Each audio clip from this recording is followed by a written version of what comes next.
대학에서 심리학을 전공했다. 그 무렵 세미나에서 만난 교수님에게 들은 이야기다. 그 이야기를 들은 건 세미나가 끝나고 회식 자리에서였다. 세미나는 도중부터 인간 심리에 관한 시시껄렁한 잡담같이 됐던 터였다. 그래서 나도 편하게 저 교수님, 심심한데 뭐 좀 재밌는 얘기 없을까요? 라고 말을 건넸다. 교수님은 꽤 재밌는 분이라 심리학에 관한 이런저런 이야기를 옛날 이야기하듯 풀어놓는 걸 좋아하는 분이셨다. 다만 그 이야기들의 진위 여부는 조금 의심스러운 것들 투성이었지만, 아무튼 그날 교수님의 이야긴 이러했다. 지금으로부터 몇십 년 전 어느 나라에서 은밀하게 실험이 행해졌다. 실험 내용은 폐쇄된 공간에서 감각을 차단시킨 뒤 인간이 어떻게 변화하는지 확인하는 것이었다. 이때 차단하는 감각은 시각, 그리고 시간 감각도 같이 빼앗아 보기로 했다. 지금은 감각 차단이 치료요법으로도 사용되고 있지만 그 무렵엔 일반적인 게 아니었다고 한다. 비실험자는 중범죄자들이었다. 사법거래로 실험에 응하면 형을 감면시켜주겠다는 제안을 통해 실험에 참가하게 된 것이다. 비실험자는 약을 먹고 잠에 든다.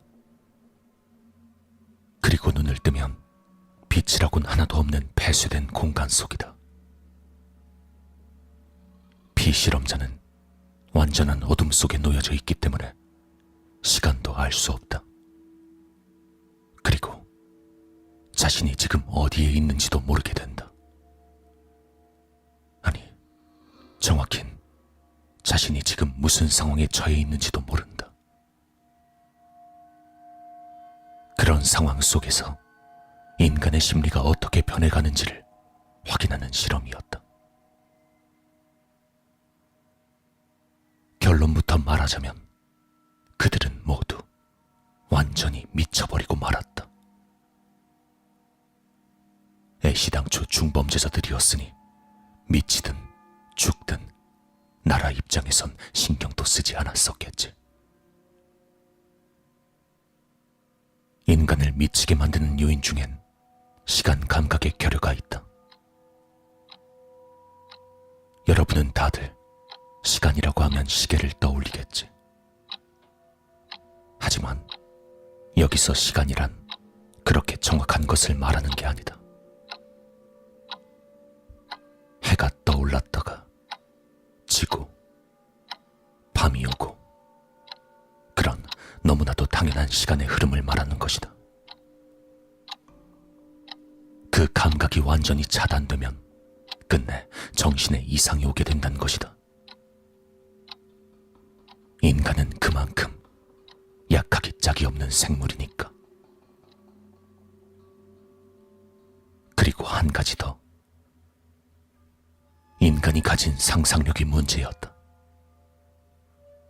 이 실험의 진짜 목적은 인간의 상상력이 어떤 힘을 지니고 있는지 판별하는 것이기도 했으니까.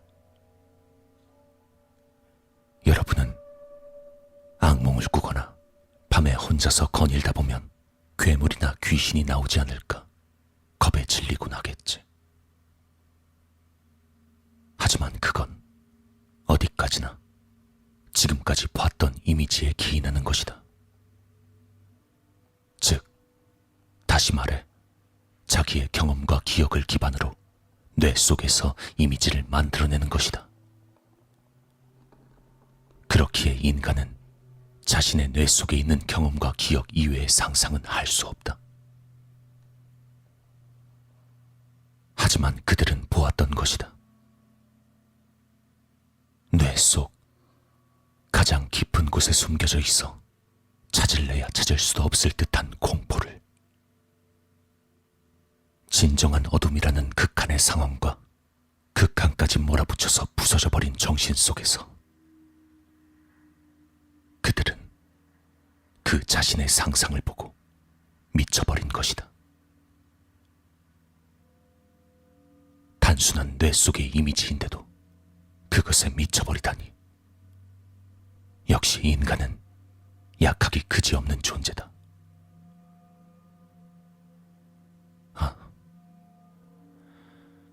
어째서 그 사람들이 상상의 영역을 뛰어넘은 존재를 봤다고 생각하냐고. 실험이 끝난 뒤에 미쳐버린 이들에게 최면을 걸어서 어둠 속에서 본 게 무엇인지 그림을 그리게 했다고 한다. 그때 그들이 그린 그림은 인간 세상에선 볼 수 있는 것들이 아니었다고 한다. 물론 이런저런 것들이 나왔다. 그야말로 괴물 같은 존재도 있었고 그들에게 당했던 피해자도 있었다.